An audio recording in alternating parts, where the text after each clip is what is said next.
पर्यावरण पर्यावरण पर्यावरण, सभी के जीवन की रेखा पर्यावरण। पर्यावरण पर्यावरण पर्यावरण, सभी के जीवन की रेखा पर्यावरण। स्वच्छ हवाएं, स्वच्छ फिजाएं देती है ये जीवन की राहें। स्वच्छ हवाएं, स्वच्छ फिजाएं देती है। प्रत्येकाच्या घरात जुने वापरलेले मोबाईल, इलेक्ट्रॉनिक वस्तू ह्या बऱ्याचशा पडलेल्या असतात इकडे तिकडे, आपण त्याकडे लक्षही देत नाही। परंतु मोठ्या मोठ्या शहरांमध्ये तर या मोबाईलचा इतका काही कचरा साठलेला असतो की दरवर्षी जगाच्या तुलनेत जर विचार केला तर 50 दशलक्ष टन एवढा ई कचरा निर्माण होतो। आणि हा ई कचऱ्याचा मग पुढे काय होते हा एक गंभीर प्रश्न आपल्या जगापुढे निर्माण झालेला आहे।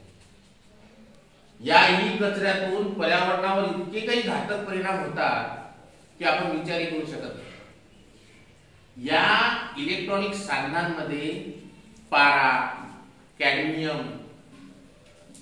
असे अनेक धातू असतात, शिसे, या धातूंचा वापर केलेला असतो। आणि हे धातू आपण पर्यावरणात तसेच जर उघड्यावरती उकिरड्यावरती टाकून दिले तर त्याचा पर्यावरणातील अनेक घटकांशी संपर्क येतो। आणि संपर्क आल्यानंतर मग त्यापासून विषारी आणि आरोग्याला घातक अशा पदार्थाची रसायने निर्माण होतात। आणि ते आपल्या पाणी पुरवठ्यात किंवा भूजलामध्ये, मातीमध्ये मिसळतात आणि मग ते आपल्या आरोग्यावर त्याचा घातक। अशा पद्धतीनं ई कचऱ्याबाबत आपण स्वतः जागरूक आहोत।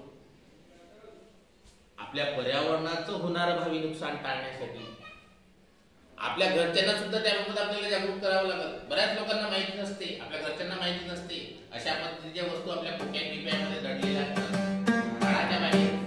आणि त्यांचा वापर दुसऱ्या कोणाकडे जागो जागो जागो, हमें मिल करके एक कदम उठाना है। जागो, हमें मिल करके एक कदम उठाना है। प्रकृति है विनाश को हमें इसे बचाना है। जागो